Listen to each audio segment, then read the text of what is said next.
Turning 18 wasn't a celebration. It was an eviction. In the eyes of the state, I had simply reached my expiration date. No one brings a cake when you age out of the system. There are no balloons. There is only a single cardboard box, the kind you find behind a grocery store, holding the sum total of 12 years. 2 changes of clothes, a book with a broken spine, and a manila folder that tried to summarize a human being. I carried that box with one hand, bracing for the inevitable fall into the statistics.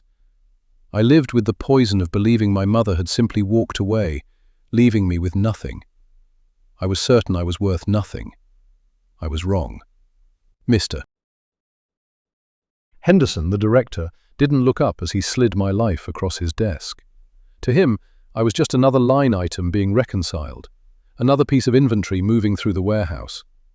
"Quote 0, he said. His chair let out a long metallic groan as he leaned back. He handed me a state-issued check and my social security card. Quote 1. He tried to force a smile, but it was just a nervous twitch that died under the hum of the fluorescent lights. I didn't smile back.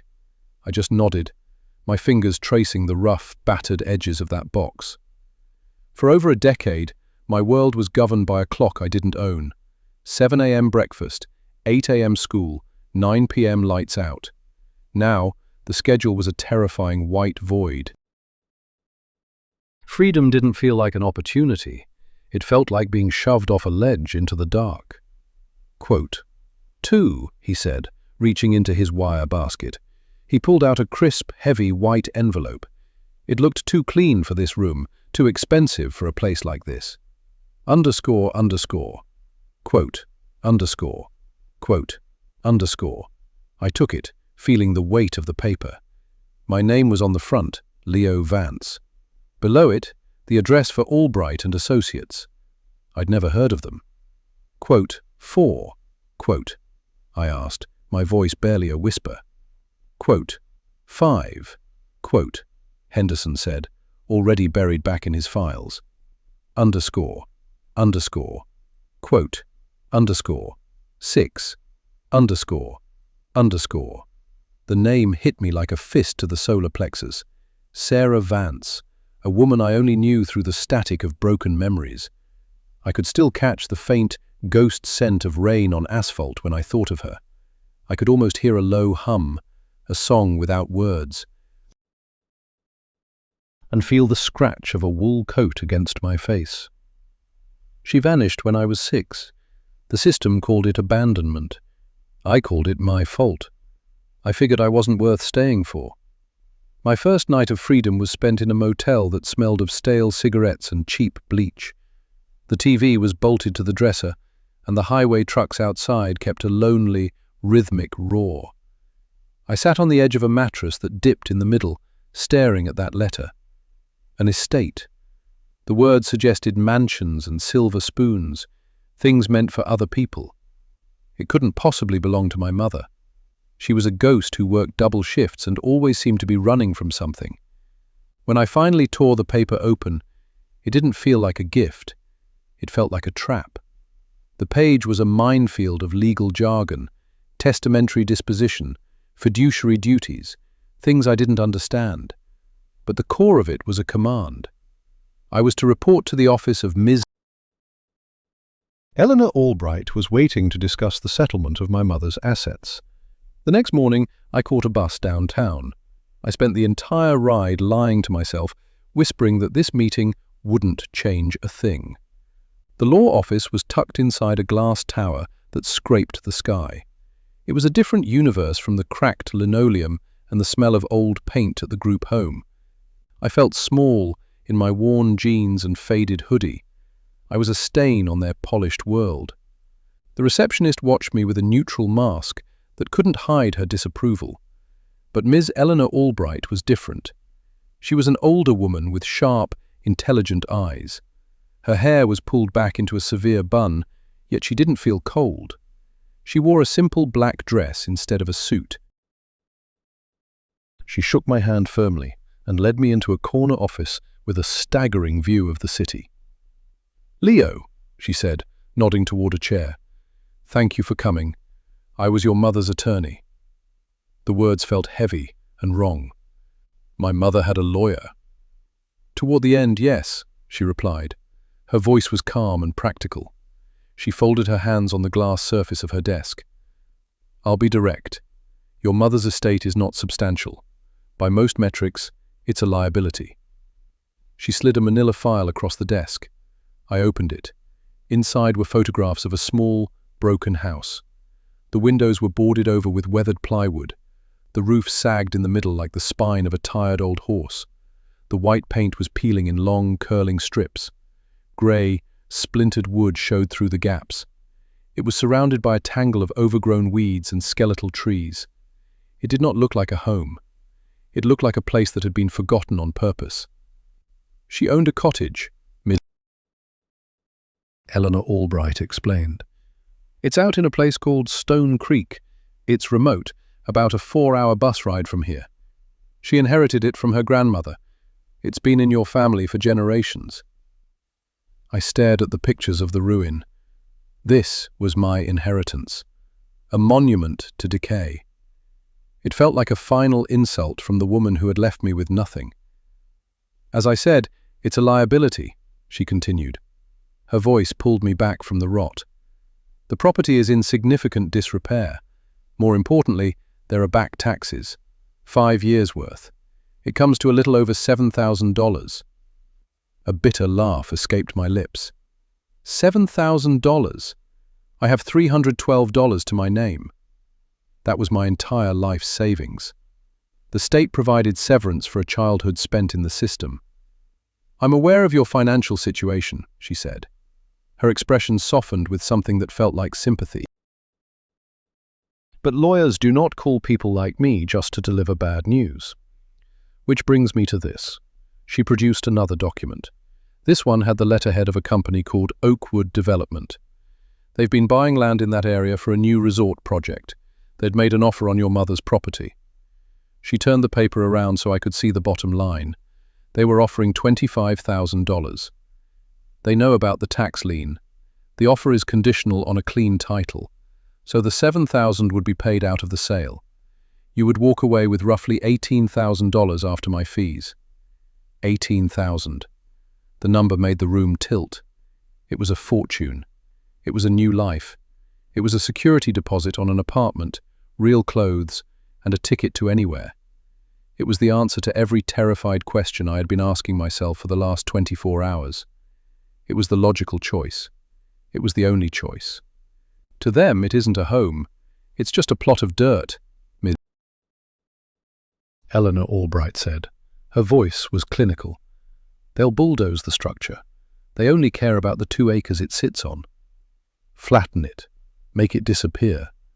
A cold, dark part of me felt a sense of justice in that. Let the machines come. Let them erase the last physical proof of her existence, just as she had erased herself from my life. I have the contract right here, she said, her tone softening. She slid a heavy pen and the legal papers toward me. Sign now, and the money will be in your account within a week. I stared at the pen. My hands shook as I reached for it. This was the clean break, the end of a story I never chose to be part of. I could take the check and leave the ghost of Sarah Vance behind forever. But my fingers stopped inches from the ink. A quiet, stubborn thought clawed its way to the surface. It was a whisper, but it was loud enough to stop me. Before you burn the bridge, you should see where it leads. Before you sell the last piece of her, you owe it to yourself to stand where she once stood. I want to see the place first, I said. The words felt strange in my mouth. Miss Eleanor Albright leaned back, evaluating me. Leo, the photos don't lie. It's a wreck. It's a grueling trip, and truthfully, there is nothing waiting for you there. Maybe not, I replied, my voice finding a sudden edge of certainty. But I have to see it before I sign my name. She searched my face for a long time. I don't know what she saw in my eyes, but she finally gave a slow, measured nod. She reached into her desk and pulled out a tarnished brass key. It dangled from a piece of faded, blood-red yarn. Fine, she said. The bus to Stone Creek departs from the downtown terminal at 8 in the morning. It only makes 1 trip a day, and this is the only key. She scribbled the address on a note and handed it over. I looked at her handwriting, feeling like I was stepping into a trap I'd set for myself. Be careful, Leo. Some places don't like letting go of the past. The bus ride was a rattling, uncomfortable marathon. The machine groaned as it fought its way out of the city's grey concrete lungs. I watched through a window coated in road grime as the skyscrapers shrank. They were replaced by endless suburbs, then strip malls, and finally the vast, flat silence of farmland. The other passengers were a weary collection of forgotten souls. An old woman with a netted bag of food, a young man in a paint-stained uniform who fell asleep instantly, a mother trying to calm a crying child. I felt like a ghost among them, just another person drifting from one empty life to the next. I stared at my reflection in the dirty glass. It was the face of a stranger, thin, pale, with eyes that looked much older than 18. My entire identity was built on what I didn't have. A father I never met. A mother who walked away. A home that was just a series of institutional hallways. I was a map of missing pieces. Now, I was travelling toward the biggest void of all. A falling-down cottage that served as the final proof of my mother's abandonment. Why was I doing this? The rational part of my mind screamed at me to go back, sign the papers and take the money. But something deeper, something ancient, kept me pinned to that vibrating seat. The horizon began to shift. The flat fields turned into rolling hills and thick forests of pine and oak. The sky opened up, becoming wider and more indifferent. The bus labored up winding roads, and the air through the vents grew sharp, clean, and cold. 4 hours of engine drone ended with a shout. Stone Creek. I hauled my backpack, the only thing I owned, down the steps and into a place the calendar had forgotten. It wasn't a town, it was a crossroads where time went to die. A lone traffic light swung in the wind, blinking a rhythmic yellow warning. Old-fashioned gas pumps stood like rusted sentinels on one corner. Opposite them, a general store leaned against its own wooden porch, a faded Coca-Cola sign clinging to the wall. The air tasted of pine needles and wet dirt. It was so quiet I could hear the heartbeat of a fly. I stepped inside the store, seeking a map for a ghost. Behind the counter sat George. His face was a topographical map of a hard life. He looked over his glasses with a low, rumbling, __, quote, _32, __. I showed him the sticky note from Ms. Eleanor Albright. His eyes narrowed. Recognition flared. He muttered. I told him. The words felt like stones in my mouth. George's gaze sharpened, digging into me. 36, he whispered. He pointed me 2 miles down a track that was barely a suggestion of a road. He told me to watch for the holes. The hike was a descent into isolation. Pavement surrendered to gravel, then to a rutted path choked with weeds. Trees arched overhead like rib bones, locking out the sun. The silence was heavy, just the crunch of my boots and the mocking cry of crows. I felt like I was walking right off the map. Then the forest opened up. The cottage sat there, half eaten by the woods. The photographs hadn't captured the truth. They didn't show the loneliness that clung to the walls like ivy. The wood was silvered by decades of storms. The porch tilted at a drunken angle. The plywood over the windows looked like blindfolds on a condemned man. It was exactly what Ms. Eleanor Albright had described. A ruin. Nothing. I climbed the steps, feeling the wood sag under my weight. I slid the brass key into the lock. It fit, but the door refused to move. The damp air had swollen the frame, sealing the past inside. I threw my shoulder against it, straining until my bones ached, but it wouldn't budge. The house didn't want me there. I pushed through thorns and waist-high weeds until I found a loose board on a side window. I dug my fingers into the soft, rotting wood and pulled. My muscles burned. With a scream of rusted nails, the plywood gave way. I stared into the dark. The breath of the house hit me, musty, thick, smelling of trapped decades and cold dust. I hauled myself through the gap. My boots hit the floor with a thud that sent a cloud of history swirling in the light. I was in a kitchen. A grey shroud of dust covered a formica table and a rusted sink. Cobwebs hung from the ceiling like funeral lace. I moved through the house with a heavy, measured gait, my footsteps muffled by a thick carpet of grey dust. Every room was a museum of neglect. The living room held a single armchair, its stuffing hemorrhaging from a jagged tear in the fabric. I passed a bathroom with a tub choked by rust-coloured stains. And finally, I reached the bedroom. It was the smallest room in the place. A skeletal iron bed frame stood against the far wall, stripped of its mattress and dignity. In the corner sat a small wooden dresser, draped in shadows. The air in this space felt different, heavier, like it was holding its breath. This was her sanctuary. This was where she spent her nights. This was the very heart of the loneliness that had defined our lives. I let my hand graze the top of the dusty dresser, and the wood felt like the surface of a gravestone. I was ready to walk away, to head back to town and catch the first bus out of this miserable town, when my foot snagged on a ridge in the floor. I looked down. One of the boards near the bed was slightly elevated. It wasn't a trick of the dim light. It was a fraction of an inch higher than its neighbours. My heart began to drum against my ribs. I dropped to my knees, the joints cracking in the absolute silence. I wedged my fingernails into the seam and pulled. The board lifted without a sound. It had been precision cut for this exact purpose. Tucked away in the dark, narrow space between the floor joists was a metal box. It was an old ammunition case, painted a dull olive drab with a rugged latch on the front. It wasn't massive, but it felt solid and deceptively heavy. I hauled it out.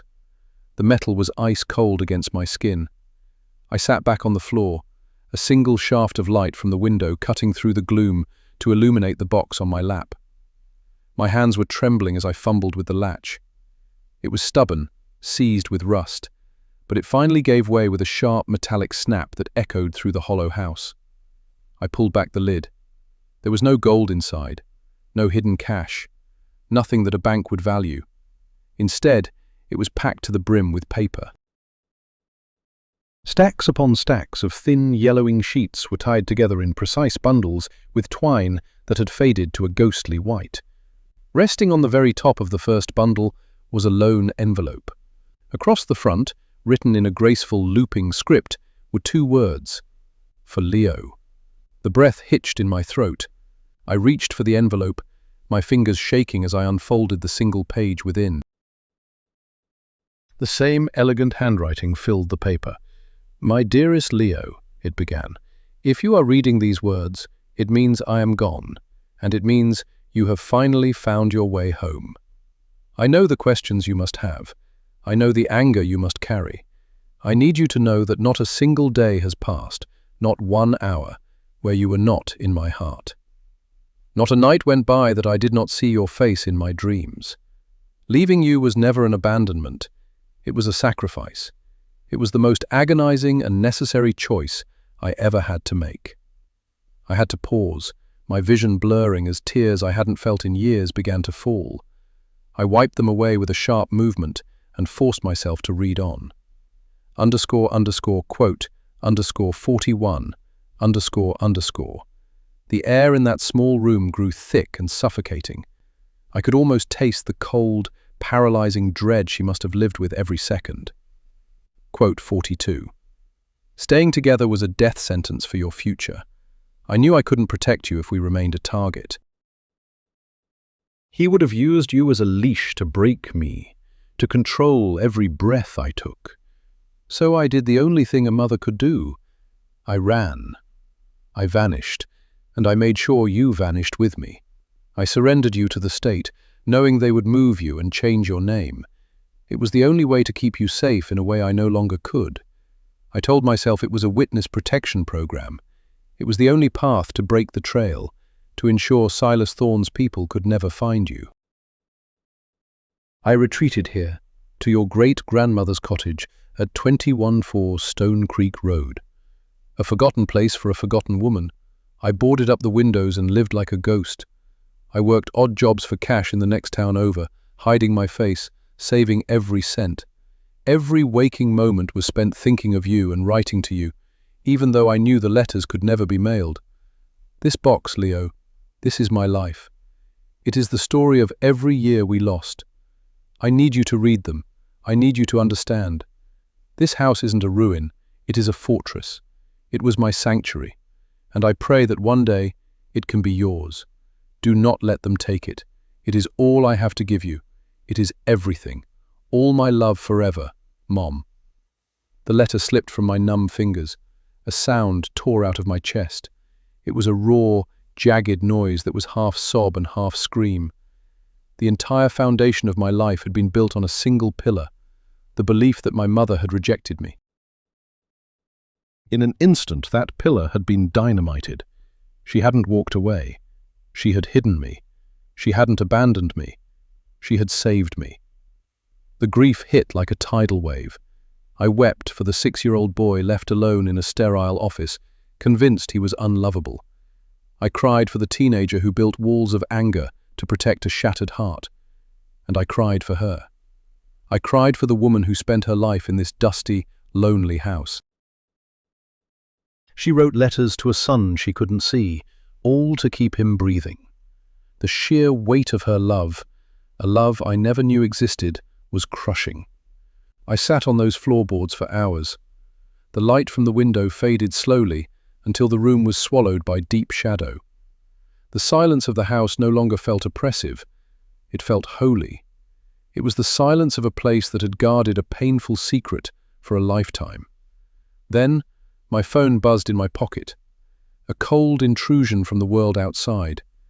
It was a text from Ms. Eleanor Albright. __quote _43 __. I stared at the glowing screen. $18,000. The offer felt like filth now. It was blood money. They wanted to level this fortress.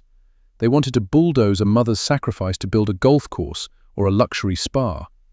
They wanted to erase her entire existence for a profit margin. But the fear was still there, cold and sharp. $18,000 was a tangible escape. It was a path to a normal life, free from tax liens and collapsing roofs and the ghosts of dangerous men. I was 18 years old. I had no job, no prospects, and only a few $100s to my name. What was I supposed to do? Live here? Fight a man like Silas Thorne? It was madness. Sometimes the truth you uncover is so massive that you don't know how to carry the weight of it. Have you ever had a moment like that? A moment where everything you thought you knew about your life turned out to be a lie. It feels like the ground beneath your feet has vanished. If you are nodding your head right now, if this is hitting you in a real way, I want you to know you are not alone. There are many of us who have had to rebuild our lives from the wreckage of a story we didn't write. If you've been there, share your experience in the comments. Join us, subscribe, and become part of a community that understands what it means to find light in the dark. Because the story isn't over yet. The people who find refuge in these stories, the ones who have lived through the fire, we understand. Leave a note in the comments if you have ever been forced to rewrite your own history. Because that night, sitting in the heavy silence, I realized I was at a crossroads. I could take the quick payout and disappear, or I could stay and defend the truth. My decision was buried in the letters Sarah Vance left behind. I switched on my phone's flashlight to guide me through the pages. They were not just echoes of a mother's love. They were a war journal. She wrote about the cold days and the constant feeling of being watched. But she wasn't just a victim. She was a soldier. In a letter from 2 years after she disappeared, she revealed her secret work. She had been tracking him. Not on the streets, but through the records and the shadows. Silas Thorne was more than a local loan shark. He was a predator, using muscle to seize land for his shell companies. One name stood out: Oakwood Development. My blood turned to ice. They were the ones trying to buy this property. It was not a coincidence. It was a hunt. They were still coming for her, even after she was gone. They wanted to erase the one thing she held on to. Another letter from 1 year before her death gave me the final key. She called me her love. She said my great-grandfather had built secrets into the house. She spoke of a loose stone in the fireplace hearth, right behind the old wood stove. She was leaving everything there, the evidence, the truth. She said it was up to me to decide what to do with it. She also left a small amount of seed money for the taxes, a start for our home. I scrambled to the living room. The ancient pot-bellied stove sat in front of the stone fireplace. I dropped to my knees, feeling the rough hearthstones with trembling hands. One of them on the left side moved. I pried it up with my fingernails. It was heavy, but it finally gave way. Beneath it was a dark, hollow space. I pulled out a small wooden box. The contents matched her words exactly. There was a black ledger book. I opened it to find my mother's neat handwriting. Names, dates, amounts. A cold record of every life Silas Thorne had ruined. There were photos of him with unidentified men and 6 old cassette tapes marked with dates. At the bottom was a brown envelope sealed with thick wax. I broke it open. Inside were stacks of $20 and $50 bills. I did not count it. I simply knew it would be enough. Tucked into the cash was a final scrap of paper. Be brave, my Leo. Your love is my legacy. That was all I needed. The choice was gone. It was a calling now. I was not going to run. This broken-down cottage was not just land. It was my inheritance. It was her story, and now it was mine. I picked up my phone. My hands were steady. First, I called Ms. Eleanor Albright. It was deep into the night, but she picked up on the second ring. "Leo?" she asked, her voice tight with a sudden sharp edge of concern.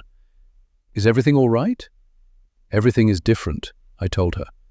My own voice sounded foreign to my ears, heavier, more grounded, like I was finally standing on solid earth. "I'm not selling the property.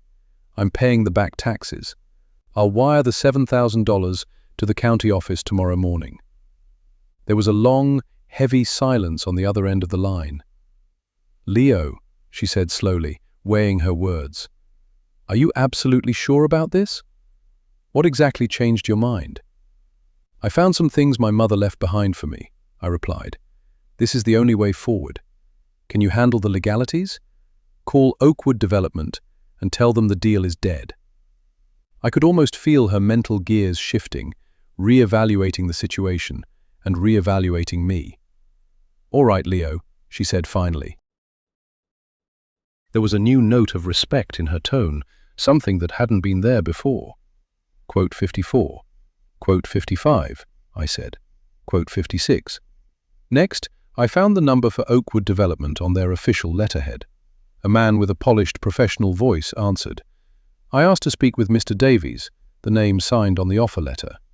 Quote 57. Quote 58, I said. Quote 59.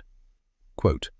The slickness in his voice evaporated instantly, replaced by a hard, freezing chill. Quote 60. Quote. Quote 61. Quote, I said, my voice steady and unmoving. Underscore, underscore, quote, underscore 62. Underscore, underscore, he growled, his voice dropping into a low, menacing register. Underscore, underscore, quote, underscore 63, underscore, underscore. It wasn't a piece of advice, it was a threat. Thanks for the tip, I said, and I hung up the phone. That first act of defiance sent a violent surge of adrenaline through my body, a raw mixture of terror and pure exhilaration. For the first time in my life, I wasn't just a victim of what had been done to me. I was an active participant in my own future. The following morning, I walked the 2 miles back into Stone Creek. I wired the $7,000 to the county tax office from the general store, which doubled as the local post office and bank. The owner, George, watched me count out the cash with wide, questioning eyes. Underscore, underscore, quote, underscore 65, underscore, underscore, he said. It wasn't a question. He gave a slow, deliberate nod of approval. She was a good woman, quiet, kept to herself, but you could tell she had a spine made of tempered steel. It's good to see she passed it on to you. That small bit of validation from a stranger felt like the first medal I'd ever earned. I bought a crowbar, a heavy hammer, industrial trash bags, and every cleaning supply I could physically carry. For the next week, I worked from the first light of dawn until the sun dropped behind the trees. The first thing I did was rip the boards off every single window. The sound of that wood splintering and snapping was the most satisfying thing I'd ever heard. Each board felt like a shackle breaking. When I pried the last plank off the large window in the living room, sunlight exploded into the house for the first time in over a decade. It illuminated the swirling dust like a galaxy of tiny golden stars. It felt like a resurrection. The physical labor became a balm for my restless soul. I scrubbed the floors until my back ached, patched the holes in the walls, and cleared the suffocating weeds from the yard. With every swing of the hammer and every bag of debris I hauled to the curb, I felt like I was clearing away the layers of sorrow and neglect, not just from the house, but from my own heart. I was building a home, and in the process, I was finally rebuilding myself. A few of the locals began to take notice of the activity. George from the store drove out one afternoon, pulling up in his truck with a box of fresh vegetables he'd pulled from his own garden. A woman from down the road stopped by with a warm loaf of bread. She didn't ask questions. She didn't have to. Those small gestures were her way of saying, I belonged here. Bit by bit, these people were stitching me back into the world. One evening, after the work was done, I sat on the porch. I found an old cassette player buried in a box of my mother's things. I pushed a tape into the slot. Static hissed for a second. Then, I heard her. It wasn't the voice I'd imagined while reading her letters. It was real. It was clear. She sounded tired, but her spirit was like iron. It was a recording of her talking to one of the men Silas Thorne had sent. She was calm. She was defiant. She refused to be intimidated. Hearing her courage gave me a reason to stand tall. This wasn't just my battle anymore. It was ours. Weeks bled into months. The cottage stopped being a wreck. It was still simple. It still wore the scars of every hard year it had endured. But it was clean now. It was solid. I fixed the roof and brought the water back to life. I even planted tomatoes in the same spot where she once tried to grow them. The house was finally breathing again, and for the first time, so was I. I sat on that porch watching the sun dip behind the pines. The air felt different here. I thought about that word, inheritance. I used to think it was about bank accounts or deeds. I was wrong. My inheritance wasn't this dirt or these walls. It was a story. It was the truth of a love so powerful it changed her life just to save mine. It was a legacy of resilience that had been waiting in the silence until I was ready to claim it. People told me my mother left me with nothing. They lied. She left me everything that actually matters. She gave me a home built of truth and purpose. She gave me a reason to fight. She left me the proof that I come from a woman with a backbone of steel. The war isn't over yet. I know that. Ms. Eleanor Albright has the ledger and those tapes now. She's talking to the authorities, and people are finally starting to listen. Silas Thorne and Oakwood Development are still out there, circling. But I'm not looking for an exit anymore. I'm not running. I'm standing my ground on my own land. So many of us carry stories that haunt us. We're told we were abandoned. We're told we aren't good enough. We're told we're worthless. But what if those stories are just shadows? What if there's a different truth buried under all that pain? A story of sacrifice, a love so deep it had to look like a goodbye to keep you safe. My journey started with a key to a rotting house. It ended with the truth of who I am. Home isn't a gift. It's something you build with your own hands. You defend it. You make it yours. If this hits home for you, if you've had to fight for your own truth, join our community. Subscribe to the channel and share your story in the comments. I read every single one. Every survivor deserves to be heard. You are not alone. My name is Leo Vance. I am Sarah's son, and I am finally home.